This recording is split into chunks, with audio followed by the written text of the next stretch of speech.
Je m'appelle Amber, j'ai 28 ans, et le dernier Noël a tout changé. Pendant des années, j'ai vu ma sœur cadette Heather recevoir la plus grande partie de l'attention et de la générosité de nos parents. En tant que graphiste qui payait ses propres factures, j'étais fière de mon indépendance, mais ça faisait quand même mal. Ce décembre-là, j'ai conduit ma Honda défaillante jusqu'à la maison de mes parents, un ticket de loterie spécial glissé dans mon sac à main comme leur cadeau.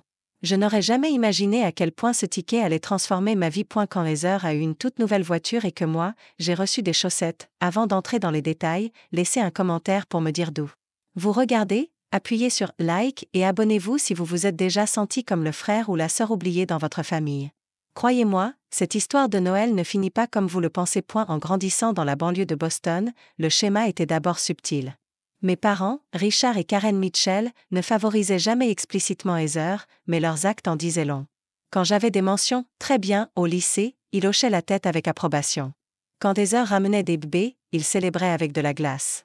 Quand j'ai été acceptée à l'université avec une bourse partielle, ils semblaient satisfaits.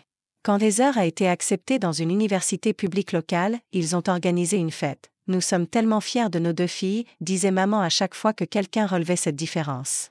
Papa ajoutait, Amber a toujours été tellement indépendante, elle n'a pas besoin du même soutien que Heather. C'était leur justification. J'étais indépendante, autonome, mature pour mon âge.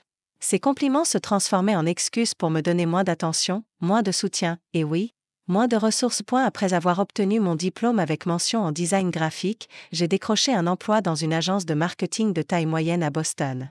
Le salaire n'était pas exceptionnel, mais suffisant pour louer un petit appartement d'une chambre à environ 30 minutes de la maison de mes parents.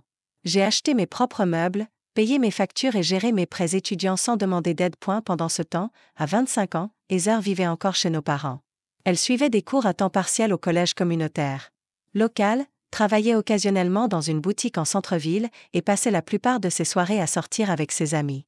Mes parents payaient ses frais de scolarité, lui donnaient de l'argent de poche et ne lui demandaient jamais de loyer. Ta sœur est encore en train de se chercher, expliquait maman quand je suggérais que ce n'était pas juste. L'université est plus dure pour elle que pour toi. Ma Honda Civic de 10 ans me donnait des ennuis depuis des mois.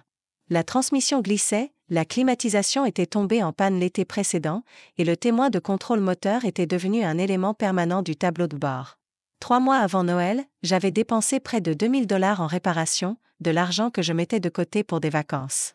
Mais j'avais besoin d'un moyen fiable pour aller au travail, alors les projets de vacances étaient en pause. Peut-être qu'il est temps de penser à une nouvelle voiture, a suggéré papa lors d'un dîner dominical en novembre. J'ai expliqué que je ne pouvais pas me permettre des paiements de voiture en plus de rembourser mes prêts étudiants. Tu trouveras une solution, a-t-il dit en me tapotant l'épaule, tu le fais toujours. Le Noël précédent avait été typique de notre famille. J'avais reçu un pull, une carte cadeau pour un café et une écharpe. Heather avait reçu un MacBook Pro, des bottes de marque et un week-end à New York. Heather avait besoin d'un nouvel ordinateur pour l'école, avait expliqué maman, sans que je demande quoi que ce soit. Et toi, tu as déjà ce bel ordinateur portable grâce à ton travail. C'était vrai, mon entreprise m'avait fourni un bon ordinateur portable. Mais ces disparités faisaient toujours mal. Malgré tout, j'attendais Noël avec impatience. La famille restait la famille, et je les aimais sincèrement, malgré leurs défauts. J'avais passé des semaines à chercher les cadeaux parfaits malgré mon budget limité. Pour mes parents, j'avais continué notre tradition d'offrir un ticket de loterie, mais cette année, je m'étais offert un ticket à gratter de $20 au lieu de mon habituel à $5. Ce n'était pas grand-chose, mais c'était une petite manière de montrer que je progressais financièrement. Cette année, me suis-je dit en glissant le ticket dans une petite enveloppe rouge, c'est l'année où ils verront que j'ai autant d'importance. Je ne savais pas encore à quel point j'avais raison, et tort. Le trajet jusqu'à la maison de mes parents la veille de Noël a duré près d'1 heure, au lieu des 30 minutes habituelles. Ma Honda protestait. Tout du long en émettant un bruit inquiétant de cognement. Chaque fois que j'accélérais au-delà de 80 km/h, une fine neige commençait à tomber et la circulation ralentissait sur l'autoroute alors que les voyageurs des fêtes se rendaient aux réunions familiales. J'avais soigneusement emballé mes cadeaux sur la banquette arrière. Malgré mon budget serré, j'avais réussi à préparer des présents réfléchis pour mes parents. J'avais créé un album photo personnalisé retraçant l'histoire de notre famille avec des photos scannées provenant d'anciens albums et des tirages numériques récents, organisés chronologiquement. Cela avait demandé des semaines de coordination secrète avec des proches pour rassembler toutes les images. Pour Heather, j'avais fabriqué un ensemble de boucles d'oreilles artisanales et un collier assorti, après avoir suivi un cours de bijouterie spécialement pour créer quelque chose d'unique pour elle. Le ticket de loterie était une touche de dernière minute, une tradition familiale commencée à l'université. À l'époque, c'était une plaisanterie, un rêve hypothétique de gagner gros. Maintenant, cela avait pris une signification plus profonde. Quand j'ai finalement tourné dans l'allée de mes parents, la maison était déjà pleine de vie. Des lumières scintillaient à chaque fenêtre et le grand Père Noël gonflable sur la pelouse agitait mécaniquement la main. Sous la neige légère. Avant même que je puisse prendre mes sacs dans le coffre, la porte d'entrée s'est ouverte. Amber est arrivée, appela maman en faisant signe avec enthousiasme depuis l'encadrement de la porte. Elle portait son tablier traditionnel de Noël, saupoudré de farine et parsemé de ce qui ressemblait à de la pâte à biscuits. Entre, tu arrives juste à temps pour aider avec les tartes. La maison sentait la cannelle, le pain et la dinde rôtie, cette ambiance de Noël enfantine qui ne manquait jamais de me faire sourire. Papa sortit du salon, un verre d'eggnog à la main. Voilà ma fille, dit-il en me prenant dans ses bras d'un seul côté. Comment va cette voiture? Tu es arrivée entière, je vois. À peine, admis-je en frappant la neige de mes bottes, mais elle m'a amenée ici, c'est tout ce qui compte. C'est ça le plus important, répondit-il en retournant déjà vers la télé où un match de football tournait. Ta tante Jessica et ton oncle Greg sont dans la cuisine avec ta mère. Les Johnson arrivent plus tard et ta cousine Taylor a amené son nouveau petit ami. Je me dirigeai vers la cuisine où tante Jessica me serra immédiatement dans une étreinte parfumée. Regarde-toi, toute grande et professionnelle, dit-elle, en me tenant à distance. Toujours au volant de cette vieille Honda, par contre. J'avais vu la voiture crachoter dans l'allée. Tu sais que ton cousin Michael a eu une super affaire pour une location. La Honda va bien, répondis-je avec un sourire forcé, elle a juste besoin d'un peu d'attention. Oncle Greg ricana depuis son siège au bar du petit déjeuner. Un peu d'attention, et probablement une nouvelle transmission. Les voitures ne sont pas faites pour durer éternellement, ma fille. Maman me tendit un tablier. Amber s'en sort très bien, elle a toujours été si responsable avec son argent, n'est-ce pas chérie? Tout le monde n'a pas besoin d'une nouvelle voiture tous les quelques années.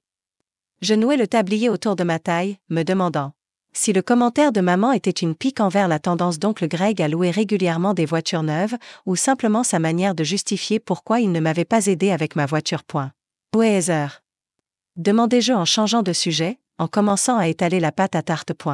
Oh, elle est en retard, dit maman avec un sourire affectueux.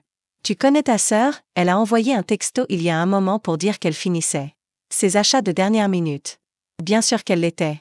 Heather avait toujours été chroniquement en retard aux réunions familiales, mais au lieu de frustration, sa lenteur était accueillie par des sourires indulgents et des commentaires sur sa vie sociale chargée. Je me retrouvai coude plongé dans la garniture de la tarte aux pommes quand la porte d'entrée s'ouvrit brusquement, accompagnée du rire mélodieux de Heather et du bruissement de sacs de course. Je suis là, annonça-t-elle comme si son arrivée marquait le début officiel de Noël, et j'ai apporté un dessert de Magnolia Bakery. Maman se précipita pour l'aider. Avec les sacs. Oh ma chérie, tu n'aurais pas dû faire ça. Je sais d'à quel point tu as été occupée. Papa réapparut dans le salon, cette fois avec un accueil beaucoup plus enthousiaste que celui que j'avais reçu. Voilà mon ange de Noël, viens faire un câlin à ton vieux papa. Heather laissa tomber ses sacs de façon théâtrale et se jeta dans les bras de papa. À 25 ans, ma sœur avait encore cette capacité à se transformer en petite princesse de son père en un instant. Avec ses cheveux parfaitement balayés, ses jeans de marque et son manteau neuf au look coûteux. Elle avait l'air sortie d'un catalogue de Noël. Je suis restée coincée dans le pire embouteillage. Elle expliqua en retirant son manteau, révélant un pull rouge festif qui semblait tout neuf.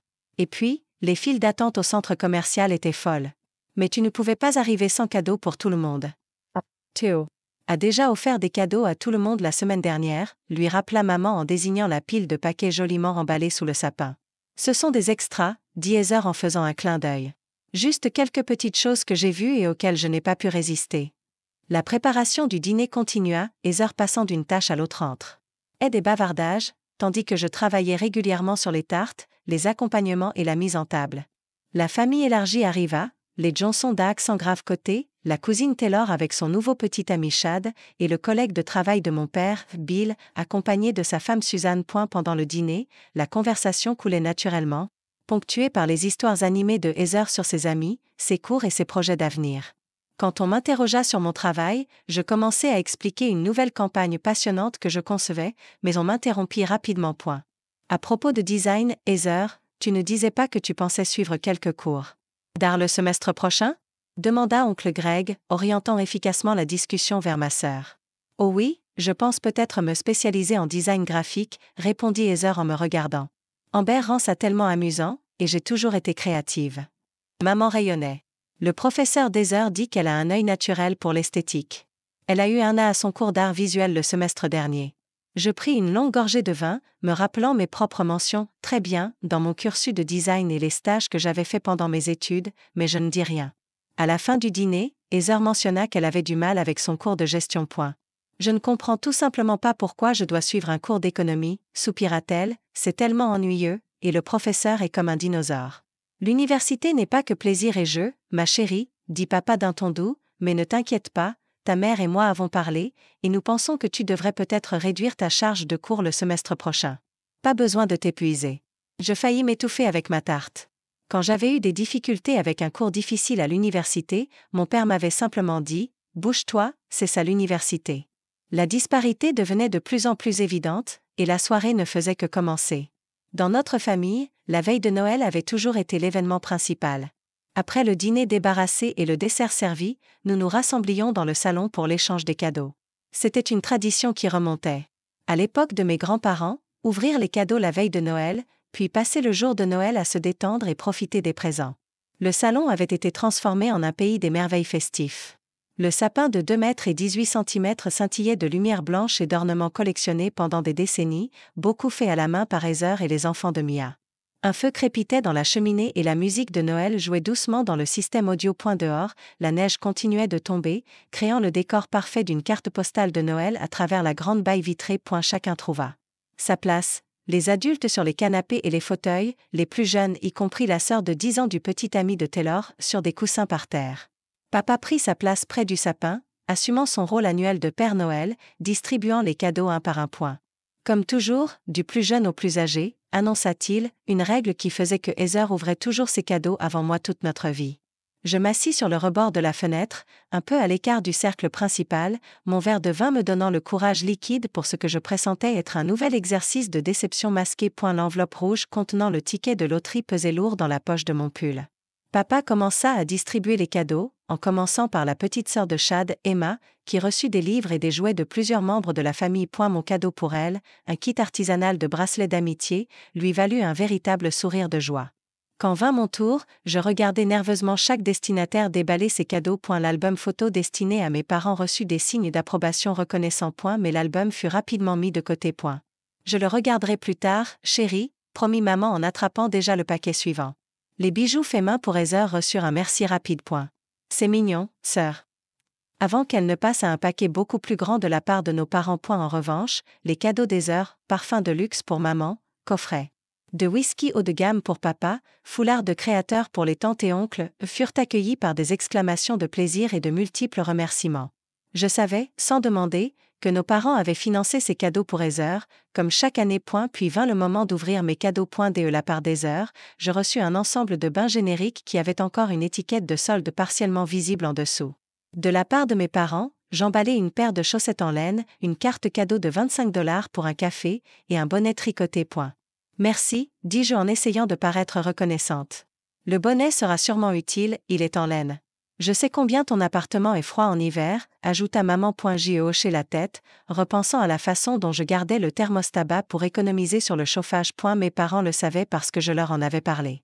Lors de Thanksgiving, expliquant pourquoi je ne pouvais pas rester plus longtemps, car je devais retourner ajuster mon thermostat programmable pour que les tuyaux ne gèlent pas.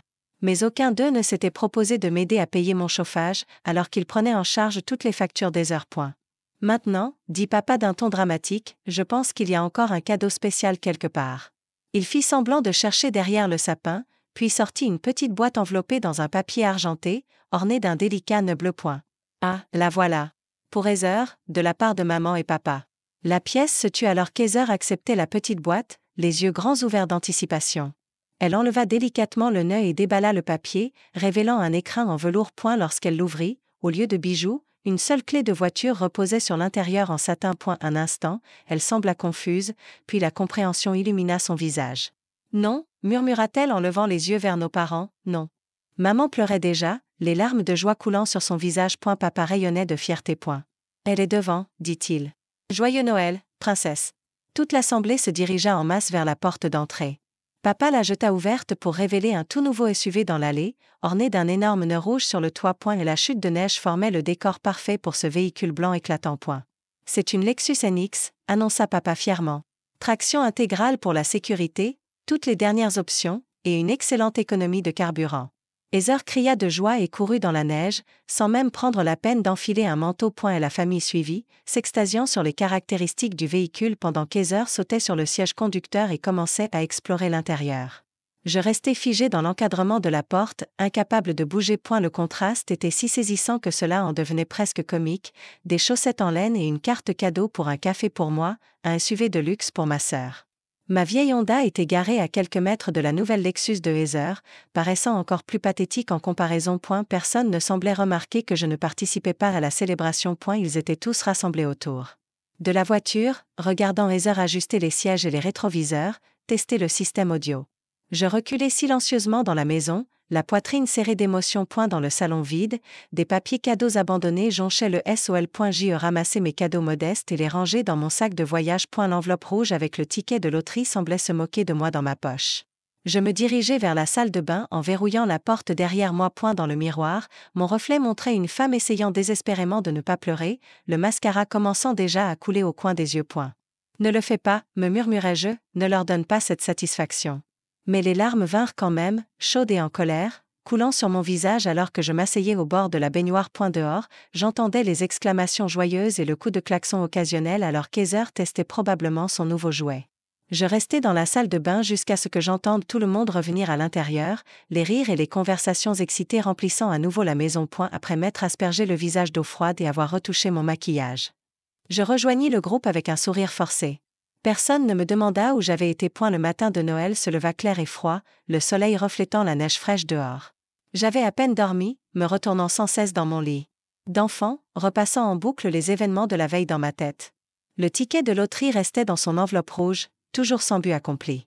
J'avais été trop bouleversé pour le remettre à mes parents après la révélation. De la voiture. En bas, la famille était déjà rassemblée pour le petit déjeuner. Maman avait préparé son traditionnel festin de Noël, roulé à la cannelle, gratin d'œufs, bacon et mimosa. Heather racontait à tout le monde ses projets pour sa nouvelle voiture. Je vais faire un road trip à New York avec Madison. Et Kylie, disait-elle en entrant dans la cuisine. Le système audio est incroyable et il y a cette fonction géniale qui te maintient dans ta voie si tu commences à dévier. La sécurité d'abord, approuva papa en remplissant sa tasse de café.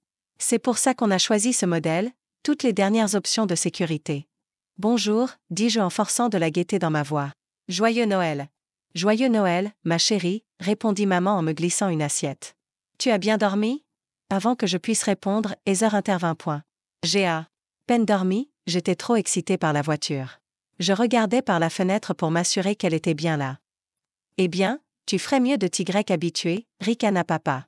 Elle est à toi, avec les paiements. Eh bien, on paie l'assurance, bien sûr. Je faillis m'étouffer avec mon café.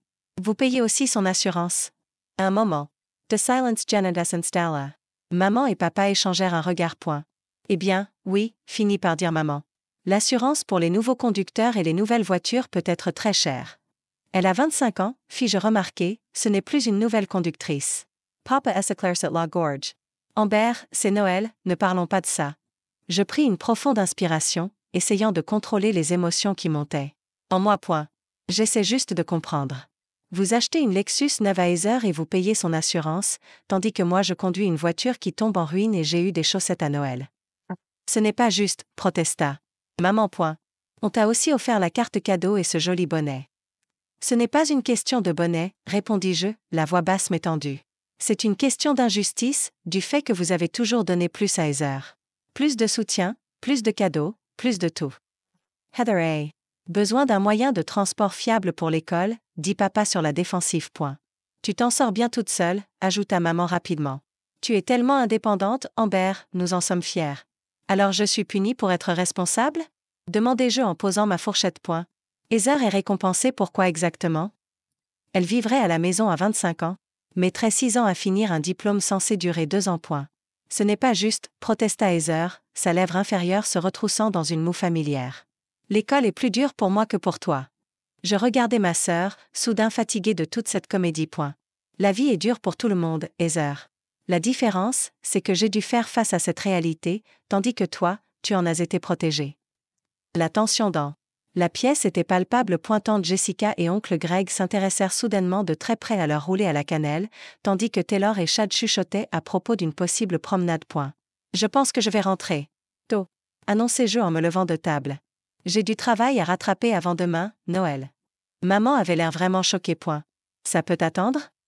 Pas vraiment, mentis-je en montant déjà les escaliers pour faire ma valise. 20 minutes plus tard, je disais des adieux formels dans le vestibule. Papa avait l'air sévère, maman les yeux embués de larmes, et Heather boudeur en arrière d'H-plan. Je sortis vers ma voiture, lancai mon sac sur la banquette arrière, et insérai la clé dans le contact. Rien ne se passa. J'essayai de nouveau. Le moteur fit un clic, mais ne démarra pas. Parfait, murmurai-je en posant mon front contre le volant. Just parfait. Un coup frappé à ma vitre me fit sursauter. Papa se tenait là, emmitouflé.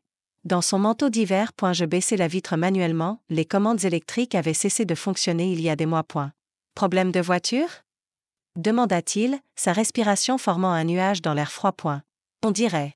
Ouvre le capot, je vais jeter un œil. Je fis ce qu'il demanda, même si je savais que c'était probablement la batterie. Papa examina le moteur quelques minutes, puis referma le capot d'un bruit sourd. Battery mort. Il déclara, et à en juger par le bruit, ton démarreur doit aussi lâcher. Il faut vraiment que tu prennes mieux soin de cette voiture, Amber. Quelque chose en moi craqua. Prendre mieux soin? Papa, j'ai investi chaque centime que j'avais pour entretenir cette voiture. Je travaille à plein temps, je paie mon loyer, mes prêts étudiants, tout moi-même. Pendant ce temps, Heather vit ici, sans payer de loyer, et vous venez de lui acheter une Lexus. L'expression de Papa S.E. Dorset. C'est différent, ta sœur a plus besoin d'aide que toi. Je finis sa phrase pour lui. Parce qu'elle n'a jamais été encouragée à se débrouiller seule, parce que toi et maman avez toujours accouru pour résoudre ses problèmes au lieu de la laisser faire face aux conséquences. La porte d'entrée s'ouvrit, et maman et Heather apparurent sur le porche, attirés par nos voix élevées. Qu'est-ce qui se passe? Appela maman. La voiture d'Amber ne démarre pas, répondit papa, et elle est contrariée. À cause du cadeau d'Heather.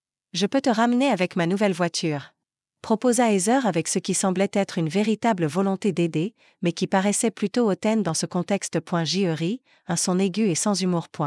Bien sûr que tu peux. Ce serait la parfaite fin à ce Noël, non? La fille, qui réussit conduite chez elle par la préférée, dans sa toute nouvelle Lexus. Amber, s'exclama maman, c'est terrible ce que tu dis. Est-ce terrible? Ou juste la vérité que personne dans cette famille ne veut reconnaître? Criai-je, les années de frustration accumulées se déversant. Depuis aussi longtemps que je me souvienne, Heather a tout eu sur un plateau, alors que j'ai dû travailler 2 fois plus pour la moitié de la reconnaissance. Ce n'est absolument pas vrai, argumenta papa, le visage rougissant de colère. Nous vous avons toujours traité également, toutes les deux. Également. Je sortis mon téléphone et ouvris l'application calculatrice. Faisons un peu de maths, papa. L'année dernière, pour Noël, Heather a eu un MacBook Pro, des bottes de créateur et un voyage à New York. Valeur approximative, $3,500. Moi, j'ai eu un pull, une écharpe et une carte cadeau. Valeur approximative, $150. Ça te semble égal? Maman pleurait maintenant. Nous ne t'aimons pas moins, Amber, dit-elle, on pensait juste que je n'avais pas besoin d'autant parce que je m'en sortais bien toute seule. Je repris pour elle. Mais avez-vous seulement pensé que peut-être je m'en sortais bien toute seule parce que je n'avais pas le choix? Que peut-être Heather ne s'en sort pas parce qu'elle n'a jamais eu à le faire? Un silence douloureux suivit mes mots. Même Heather semblait prise au dépourvu. La vérité, continuai-je, la voix plus basse, c'est que Heather a échoué dans ses cours, n'est-ce pas? C'est pour ça que vous lui avez acheté la voiture. Un autre pot de vin, une autre tentative de la motiver, alors qu'elle devrait se motiver. Toute seule. Le regard choqué sur le visage de mes parents confirma mon intuition. Comment tu as su ça? Demanda papa. Je ne savais pas vraiment avant maintenant. Admis-je, mais ça colle au schéma, Heather galère, vous jetez de l'argent et des cadeaux sur le problème au lieu de régler les vraies difficultés. Le visage d'Heather devint écarlate. Ce n'est pas juste, j'essaie vraiment. Protesta-t-elle. Et toi, tu essaies? La défiai-je. Ou tu te laisses porter en sachant que maman et papa te sauveront toujours? Ça suffit, dit papa fermement. Amber, tu es contrariée à cause de ta voiture, je comprends, mais cette attitude est totalement ingrate après tout ce qu'on a fait pour toi. Tout ce que j'ai fait pour moi, répétai-je incrédule. Papa, je me suis payée. Mes études avec des bourses et des prêts, j'ai trouvé mon propre appartement, acheté ma voiture, construit ma carrière. Qu'est-ce que vous avez fait pour moi récemment? La douleur sur son visage me fit regretter mes paroles instantanément. Mais il était trop tard. Je vais appeler un service de VTC, dis-je en reprenant mon téléphone. Quelqu'un viendra voir la voiture plus tard cette semaine. Ne sois pas ridicule, protesta maman. Tu ne peux pas partir comme ça, c'est Noël. Regarde-moi, répondis-je en ouvrant l'application. En attendant la confirmation de ma course, ma main effleura l'enveloppe rouge dans ma poche, le ticket de loterie. Dans ma colère, je le sortis et le déchirai. Qu'est-ce que c'est? Demanda Heather. C'était censé être le cadeau de Noël de maman et papa, expliquai-je en brandissant le ticket à gratter rouge et hors des fêtes. Une tradition. Presque en défi, je commençai à gratter la couche avec mon ongle. Les symboles se révélèrent un à un, 3 flocons de neige identiques, puis 3 cloches assorties sur une autre ligne. Je continuai à gratter, sans vraiment réaliser ce que je voyais, jusqu'à ce que toutes les cases soient révélées. Oh mon Dieu, murmurai-je en fixant le ticket. Qu'est-ce que c'est? Demanda maman en s'approchant. Je levai les yeux vers ma famille, debout dans l'allée enneigée, et un étrange calme m'envahit. J'ai gagné, dis-je simplement. $50,000. La conductrice du VTC, une femme d'âge moyen nommée Marlène, à la voix apaisante et dont la voiture sentait le désodorisant à la vanille, sembla deviner que je n'étais pas d'humeur à discuter. Elle fit quelques commentaires agréables sur le beau temps de Noël, puis me laissa à mes pensées tandis que nous traversions les rues poudrées de neige de la banlieue de Boston en direction de mon appartement. Dans mon giron, le ticket de loterie paraissait incroyablement léger pour quelque chose valant $50,000. Je l'avais glissé dans mon portefeuille après l'avoir montré à ma famille stupéfaite, ignorant leur changement immédiat d'attitude. Papa avait soudain proposé de me dépanner pour la voiture, maman insistait pour que je reste au dîner de Noël, et même Heather était devenue serviable, proposant de m'aider à chercher comment réclamer le gain. Je les avais tous refusés, gardant une expression posée en montant dans la Toyota Camry de Marlène et en faisant un signe de la main à Kurt. Ce n'est que maintenant, alors que nous nous éloignons de ma maison d'enfance, que je me permis de réaliser ce qui venait de se passer. $50,000, pas des millions, pas assez pour prendre sa retraite ou acheter un manoir, mais assez pour changer significativement mes circonstances immédiates, assez pour faire la différence. Tout va bien là-bas? Demanda Marlène en croisant brièvement mon regard dans le rétroviseur. J'avais réalisé que je regardais par la fenêtre, la bouche entr'ouverte, depuis 10 minutes. Je viens de gagner de l'argent, dis-je, surprise par cette révélation. Les sourcils de Marlène se haussèrent. Sans blague. C'est incroyable. Un miracle de Noël, hein? Un peu ça, répondis-je, un léger sourire apparaissant enfin sur mes lèvres. J'allais donner le ticket à mes parents, mais ensuite, il s'est passé des choses. Eh bien, on dirait que ces choses sont arrivées pour une raison, dit sage Marlène. L'univers fonctionne de manière mystérieuse. Pendant le reste des 40 minutes de trajet, je regardais par la fenêtre les maisons décorées pour Noël, des familles visibles à travers les fenêtres, ouvrant des cadeaux ou partageant des repas. Je me demandais combien de ces familles avaient leur propre dynamique cachée, leur rancune et favoritisme non dit. Mon téléphone vibra à plusieurs reprises avec des textos et appels de ma famille, mais je le mis en silencieux.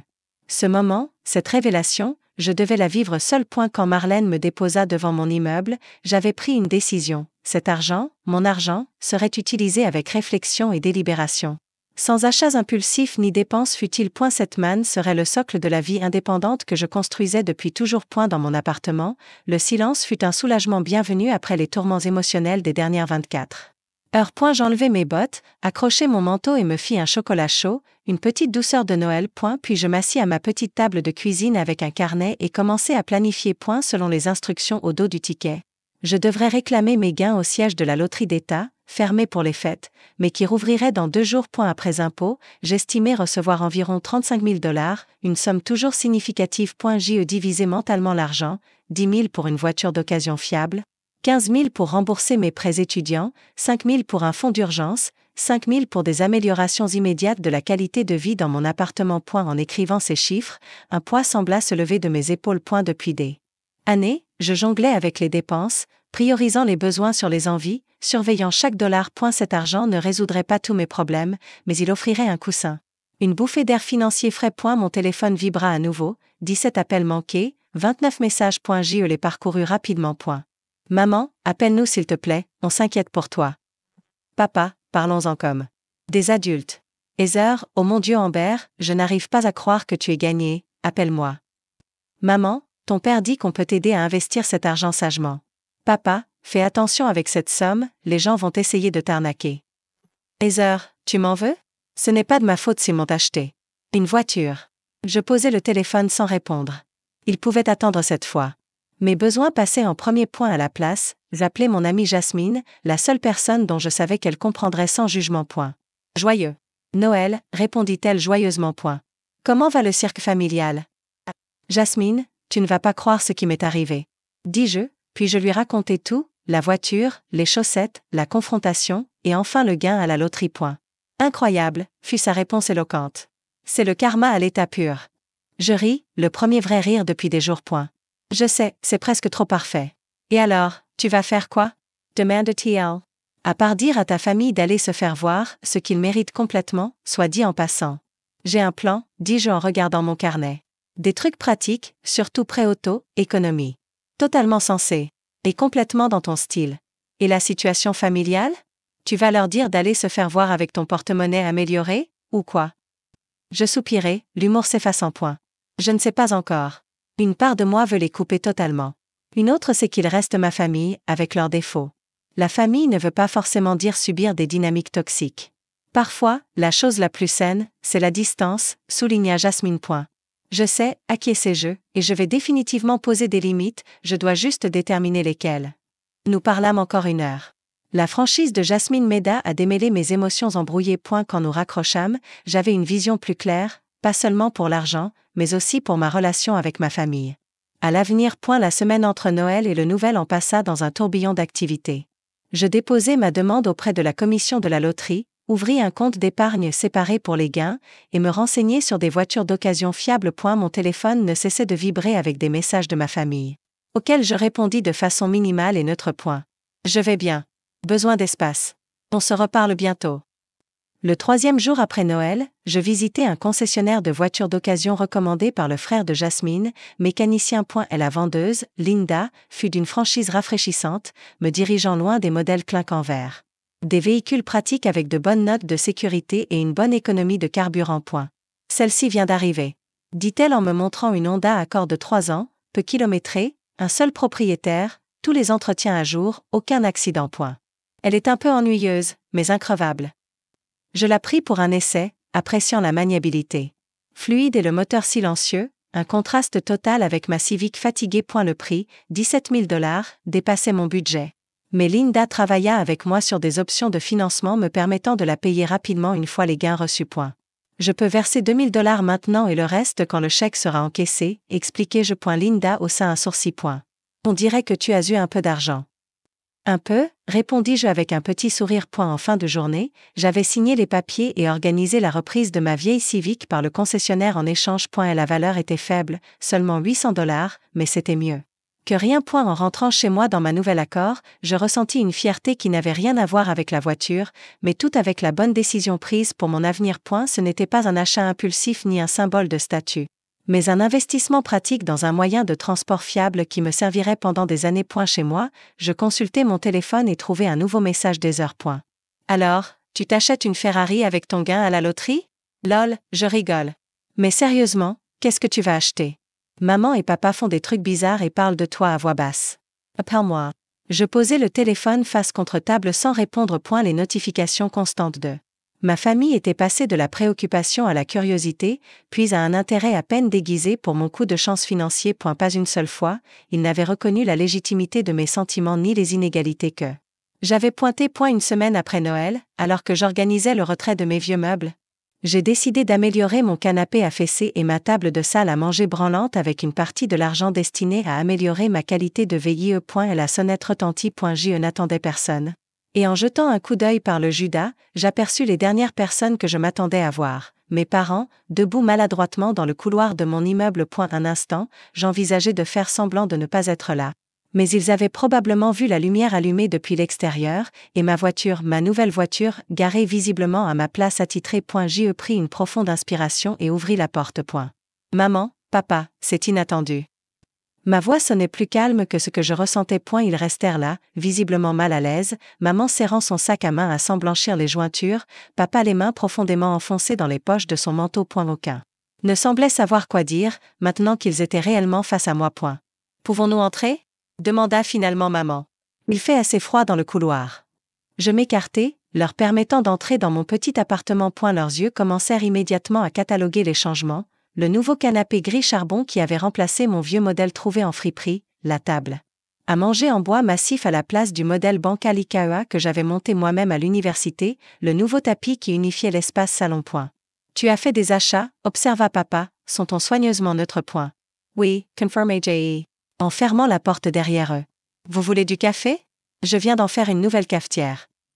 La normalité apparente de la proposition sembla les soulager. Maman hocha vivement la tête et papa murmura ses remerciements. Je m'activai dans la cuisine, profitant du moment pour me reprendre. Leur apparition inattendue m'avait prise au dépourvu, mais j'étais déterminée à maintenir les barrières émotionnelles que j'avais commandité à poser la semaine précédente.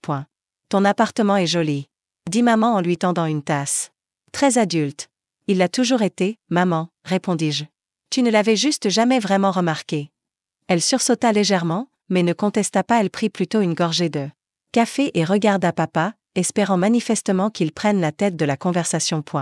On s'est inquiété pour toi, Amber, dit-il en s'installant sur l'une de mes nouvelles chaises de salle à manger. Tu ne répondais ni à nos appels ni à nos textos, on pensait qu'il y avait un problème. Je vous ai dit que j'avais besoin d'espace, lui rappelai-je, et que je vous contacterais quand je serais prête.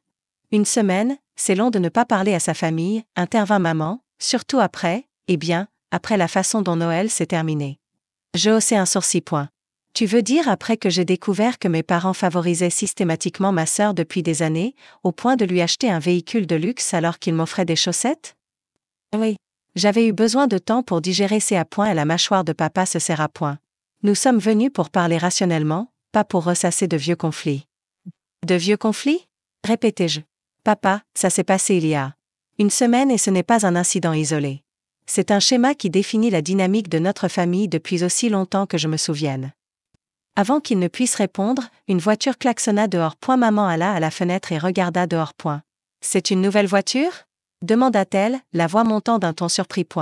Oui, à ta place de parking, confirmai-je. Une Honda Accord d'occasion, très pratique, excellente note de sécurité, bonne consommation. Papa sembla vraiment choqué. Sans nous consulter. L'absurdité de sa réaction me fit presque rire. Papa, j'ai 28 ans, je n'ai pas besoin de vous consulter pour mes achats, dis-je. Mais avec l'argent de la loterie, commença-t-il, puis sembla se rendre compte de ce qu'il venait de révéler. Je parlais doucement. On y vient, vous n'êtes pas venu ici parce que vous vous inquiétez pour moi, vous êtes venu parce que vous vous inquiétez de ce que je pourrais faire avec l'argent. Maman tourna le dos à la fenêtre, le visage blessé. Ce n'est pas juste, Amber, on a été sincèrement inquiets. Vraiment? Parce qu'aucun des textos ou appels que j'ai reçus ne reconnaissait ce que je pouvais ressentir à propos du traitement que j'ai subi à Noël. C'était toujours « appelle-nous, parlons-en, fais attention avec cet argent ». Un lourd silence tomba sur la pièce. Mes parents échangèrent un regard, une communication muette qui en disait long. On n'a peut-être pas géré ça parfaitement. Concéda finalement papa. Mais la famille aide la famille, ajouta-t-il. C'est toujours notre philosophie. Vraiment? Lançai-je. Parce que de mon point de vue, on dirait plutôt que la famille est des heures. Ta sœur a besoin de plus de soutien, insista maman. Elle a toujours eu plus de difficultés que toi. Elle a des difficultés parce que vous ne l'avez jamais laissée affronter les conséquences, rétorquai-je. Elle rate un cours, vous lui engagez un professeur particulier. Elle ne tient pas un emploi, vous payez ses factures. Elle veut une voiture, vous lui achetez une Lexus. Quand l'avez-vous déjà poussée à se débrouiller seule? Le visage de papa s'était empourpré au fur et à mesure de mon discours. Ce n'est pas juste, cria-t-il. Heather a des défis, moi aussi, tout le monde a des défis, papa. La différence, c'est que j'ai dû surmonter les miens seul, en regardant Heather tout recevoir sur un plateau. Nous n'avons jamais voulu que tu te sentes moins importante, dit maman, les larmes aux yeux. Nous pensions juste que tu t'en sortais bien, que tu n'avais pas besoin d'aide. As-tu seulement pensé que peut-être je m'en sortais parce que je n'avais pas le choix? Demandai-je, la voix plus basse maintenant. Que peut-être être ignoré m'a forcé à devenir autonome par nécessité, non par choix. Aucun denu de réponse à cela. Regarde, dit papa après un instant, changeant d'approche. Ce qui est fait, on ne peut pas changer le passé. Mais la famille reste la famille, et on doit se soutenir. Avec ce gain à la loterie, tu as une opportunité d'être généreuse. Je le regardais, incrédule. Généreuse? 2 pences K. Je devrais partager l'argent avec vous et Heather. Pas avec ces mots exacts, recula-t-il, mais la famille qui aide la famille fonctionne dans les deux sens. Et l'assurance de la voiture de ta sœur est assez chère, sans compter ses frais de scolarité pour le prochain semestre. Je n'en revenais pas de ce que j'entendais. Après tout ce qui s'était passé, il venait me demander de l'argent. Laisse-moi être clair, dis-je en posant lentement ma tasse de café. Vous achetez une Lexus de luxe à Heather, mais vous ne pouvez pas payer son assurance. Vous vous êtes engagé à payer ses frais de scolarité, mais cherchez quelqu'un d'autre pour les couvrir. Et ce quelqu'un devrait être moi, que vous avez toujours traité comme une arrière-pensée. Maman eut au moins la décence d'avoir l'air embarrassé. Quand tu le dis comme ça sonne terrible. Parce que ça l'est, confirmai-je. C'est exactement le schéma dont je parle. Heather obtient tout ce qu'elle veut. Les conséquences importent peu, et les autres doivent ramasser les morceaux. Papa voulut argumenter, mais je levai la main pour l'arrêter. J'ai beaucoup réfléchi à notre famille cette semaine, poursuivis-je, à ma place dedans, aux dynamiques qui nous ont façonnés, et j'en suis venu à des décisions. J'ai pris une profonde inspiration, me recentrant avant les mots qui allaient changer notre relation à jamais. Je ne vous donnerai ni à toi ni à Heather d'argent. Ni pour l'assurance, ni pour les frais de scolarité, ni pour quoi que ce soit. Le gain à la loterie est à moi, et je l'utilise de manière responsable pour rembourser mes dettes, m'assurer un moyen de transport fiable et créer un filet de sécurité pour moi-même. Mais, je n'ai pas fini, dis-je fermement.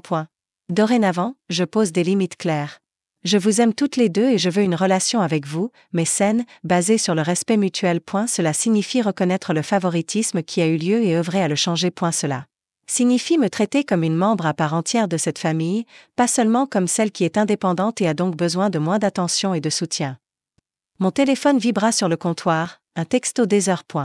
Est-ce que maman et papa t'ont trouvé? Ils sont censés parler d'aider pour mon assurance. La Lexus coûte beaucoup plus cher à assurer que ce que papa pensait. Lol. J'ai tourné l'écran vers mes parents pour qu'ils lisent le message. Maman ferma les yeux un instant tandis que le visage de papa devint encore plus rouge. Elle ne sait pas qu'on est là, marmonna-t-il faiblement. Arrête de mentir, dis-je, soudain épuisé par tout ça. Arrête, tout simplement. Vous êtes venu ici en espérant que je partagerais mes gains, notamment pour couvrir les frais liés à la nouvelle voiture d'Heather. Ayez au moins la décence d'être honnête. Le silence qui suivit fut assourdissant. Mes parents se regardèrent, puis me regardèrent, clairement sans mots. Enfin, maman prit la parole. On devrait partir, dit-elle doucement. Ça ne se passe pas comme on l'espérait. Non. J'imagine que non, répondis-je en les regardant rassembler leurs manteaux. Papa fit une dernière tentative. Réfléchis à ce que tu fais, Amber, tourner le dos à ta famille pour de l'argent. Je ne tourne le dos à personne, répondis-je. Je l'interrompis. Je refuse simplement de participer aux schémas dysfonctionnels qui définissent notre famille depuis trop longtemps. Quand vous serez prêt à reconnaître les problèmes et à y travailler, je serai là. D'ici là, je dois prioriser mon bien-être. Ils partirent sans discuter davantage, la porte se refermant derrière eux sur un clic doux qui, d'une manière ou d'une autre, semblait plus définitif qu'un claquement. Moins de 5 minutes plus tard, mon téléphone sonna. Heather, qu'est-ce que tu as dit à maman et papa? Demanda-t-elle d'un ton exigeant. Ils viennent de m'appeler, l'air super bizarre, parlant de mon besoin de devenir indépendante ou je ne sais quoi. Tu ne vas pas m'aider pour mon assurance? C'est tellement égoïste, Amber, après tout ce qu'ils ont fait pour nous. Au revoir, Heather, répondis-je calmement avant de raccrocher. Pour la première fois depuis des années, peut-être même jamais, je me sentais vraiment maîtresse de ma relation avec ma famille. Ce n'était pas une question d'argent, ça ne l'avait jamais été. C'était une question de respect, d'égalité et de limites saines, des choses qui auraient dû exister depuis toujours, mais que j'avais enfin le courage d'exiger. 6 mois passèrent, apportant la chaleur de l'été pour remplacer le froid de l'hiver. Les fenêtres de mon appartement étaient grandes ouvertes, une brise légère faisant onduler les rideaux que j'avais ajoutés lors de ma modeste rénovation. L'argent de la loterie avait été dépensé exactement comme prévu, une voiture fiable, une réduction de mes prêts étudiants, un fonds d'urgence créé, et quelques améliorations pour la qualité de vie dans mon logement. Mais les changements les plus significatifs n'étaient ni financiers ni matériels, ils étaient intérieurs et relationnels. Après la confrontation avec mes parents, j'avais maintenu un contact limité, des textos brefs et cordiaux, quelques appels occasionnels, mais pas de visite. J'avais décliné le dîner de Pâques, le brunch de la fête des mères, et des vacances familiales à Cap Cod. Chaque refus avait d'abord suscité culpabilité, puis colère, et enfin une acceptation à contre-cœur. Heather avait été furieuse au début, m'envoyant des textos accusateurs et appelant en larmes. Quand la manipulation n'avait pas porté ses fruits, elle avait changé de tactique, alternant entre m'ignorer complètement et tenter maladroitement de renouer. Mes limites fermes avaient forcé ma famille à confronter des schémas qu'ils tenaient pour acquis depuis longtemps. Ce ne fut pas facile pour nous tous, mais c'était nécessaire. À eu travail, mon regain de concentration avait porté ses fruits. Libéré du drain émotionnel des drames familiaux, je m'étais lancé dans des projets créatifs impressionnants. Mes clients et obtenant une promotion de designer senior 3 mois plus tôt que prévu. L'augmentation n'était pas énorme, mais elle représentait la reconnaissance de mon talent et de mon travail acharné, une validation que je cherchais depuis longtemps auprès de mes parents, mais que je trouvais désormais dans ma vie professionnelle. Mon cercle social s'était aussi élargi. Jasmine restait ma confidente la plus proche, mais j'avais aussi rejoint un groupe de randonnée et un club de lecture, nouant des liens avec des personnes qui me connaissaient telle que j'étais. Maintenant, et non comme la grande sœur perpétuellement ignorée que j'étais avec ma famille. J'avais même commencé à sortir avec quelqu'un, Ryan, un ingénieur logiciel rencontré grâce au groupe de randonnée. Notre relation était encore récente, mais rafraîchissante et équilibrée. Et elle respectait mon indépendance tout en offrant un soutien sincère quand nécessaire, une dynamique si différente de l'amour conditionnel avec lequel j'avais grandi que j'avais mis des semaines à lui faire confiance. Début juin, une lettre arriva de mes parents. Une vraie lettre papier, dans une enveloppe timbrée, quelque chose de si inattendu à l'ère numérique que j'avais failli la prendre pour un courrier indésirable. À l'intérieur, une carte. Sans occasion spéciale, juste un message simple écrit de la belle écriture de ma mère. Cher Amber, ton père et moi avons beaucoup réfléchi ces derniers mois. La distance entre nous a été douloureuse, mais peut-être nécessaire. Elle nous a forcés à examiner des schémas dont nous ne nous rendions même pas compte. Nous avions tort de te traiter, toi et Heather, si différemment toutes ces années. Ce que nous prenions pour la reconnaissance de ton indépendance était, comme tu l'as dit, une forme de prise pour acquise, tout en favorisant la dépendance de ta sœur. Les standards différents que nous avons posés, les attentes différentes que nous avions n'étaient justes ni pour toi ni pour elle. Nous ne pouvons pas changer le passé, mais nous pouvons le reconnaître et essayer de faire mieux à l'avenir. Si tu es prête, nous aimerions commencer à reconstruire notre relation sur des bases plus saines. Avec amour, maman et papa.je. Relu la lettre plusieurs fois, les émotions tourbillonnant en moi. Il n'y avait aucune mention de l'argent de la loterie, aucun sous-entendu sur une aide financière pour Heather, seulement une reconnaissance et le début des réparations. Ce n'était pas une solution magique, une lettre ne pouvait effacer des années d'inégalité, mais c'était un début. Un pas dans la bonne direction que je ne savais pas s'il ferait un jour. Ma réponse fut mesurée, une brève note exprimant ma gratitude pour leur réflexion et mon ouverture à reconstruire graduellement notre relation. J'ai proposé un café. Plutôt qu'un dîner familial pour notre première rencontre en face-à-face depuis des mois, établissant un terrain neutre. L'évolution des heures fut moins linéaire. Privée du soutien constant de nos parents, elle affronta des réalités dures. Le coût d'entretien de sa Lexus devint vite insoutenable, et elle la revendit finalement pour un véhicule plus pratique. Elle échoua à un autre cours, mais prit ses responsabilités au lieu de trouver des excuses, s'inscrivant pour le refaire durant la session d'été. La semaine dernière, elle m'a envoyé un texto demandant des conseils pour établir un budget, pas de l'argent, juste des conseils. C'était la première fois, dans nos vies d'adultes, qu'elle s'adressait à moi en égal. Plutôt qu'en rival ou ressource potentielle. Je lui envoyais des liens vers les mêmes outils de planification financière que j'avais utilisés au début, avec une offre pour revoir son projet si elle le souhaitait. Des petits pas, mais des pas significatif. Assise sur mon nouveau canapé d'occasion mais parfaitement confortable, je réfléchissais à ces changements quand mon téléphone sonna, affichant un rappel de calendrier. Café avec maman et papa. Demain à 13h. L'anxiété que je m'attendais à ressentir ne se manifesta pas. Au contraire, je me surpris à attendre cette rencontre avec curiosité, intrigué par la nouvelle dynamique que nous pourrions créer ensemble. L'équilibre du pouvoir avait changé.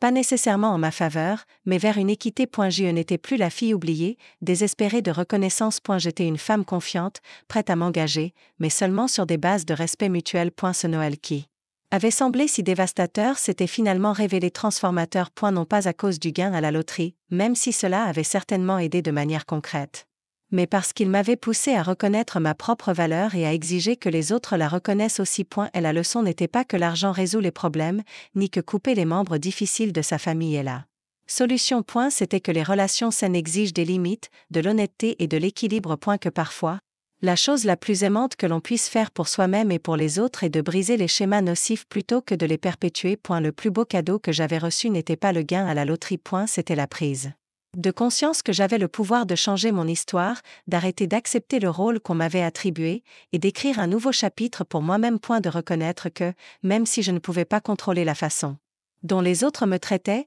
je pouvais contrôler ma réponse à ce traitement. Alors que le soleil du soir projetait de longues ombres sur le sol de mon salon. J'ouvris mon ordinateur pour vérifier mon compte bancaire. Mon fonds d'urgence était pleinement financé, mes prêts étudiants significativement réduits, et mon budget mensuel confortablement équilibré. Et la sécurité financière n'avait pas résolu tous mes problèmes, mais elle m'avait donné l'espace nécessaire pour gérer les blessures émotionnelles que l'argent ne pouvait guérir. De l'autre côté de la ville, Mes parents préparaient probablement le dîner, discutant peut-être de notre rencontre café à venir avec un mélange d'appréhension et d'espoir. Heather peinait sans doute avec son cours d'été tout en naviguant dans l'inconnu des responsabilités financières. Nous étions tous en chemin, apprenant et grandissant dans nos parcours distincts mais liés. Et la carte de Noël que mes parents m'avaient envoyée après notre confrontation trônait sur mon étagère. Pas la carte générique de la fête en elle-même, mais une simple carte de vœux qu'ils avaient envoyée en février, avec une note manuscrite disant qu'ils pensaient à moi. Elle représentait le premier pas timide vers la guérison, une petite reconnaissance que j'avais assez d'importance pour qu'on me tende la main sans arrière-pensée. Certaines relations ne peuvent pas être sauvées. Et c'est acceptable. Certains schémas sont trop toxiques pour être réparés, mais d'autres peuvent être remodelés avec le temps, l'effort et la volonté de changer. Ma famille appartenait à cette dernière catégorie, imparfaite, parfois frustrante, mais digne des efforts de reconstruction. Le chemin n'était pas terminé. Nous ferions des erreurs, retomberions dans de vieilles habitudes, aurions besoin de réajuster et d'essayer encore. Mais pour la première fois de ma vie d'adulte, je me sentais une participante à part entière de ma famille, et non plus une pensée secondaire. Pas grâce à une manne financière ou une confrontation dramatique, mais parce que j'avais enfin reconnu ma propre valeur et refusé d'accepter quoi que ce soit de moins que le respect que cette valeur méritait. Avez-vous déjà dû poser des limites avec des membres de votre famille incapables de voir leur propre schéma de favoritisme? Laissez un commentaire ci-dessous pour partager votre expérience, ce qui a marché, ce qui n'a pas marché, et comment cela a affecté vos relations. N'oubliez pas de liker et de vous abonner si mon histoire vous a aidé, et partagez-la avec ceux qui pourraient vivre des dynamiques familiales similaires. Merci de m'avoir accompagné dans ce parcours, et rappelez-vous, parfois, le plus beau cadeau que vous puissiez vous faire est le courage de défendre votre propre valeur.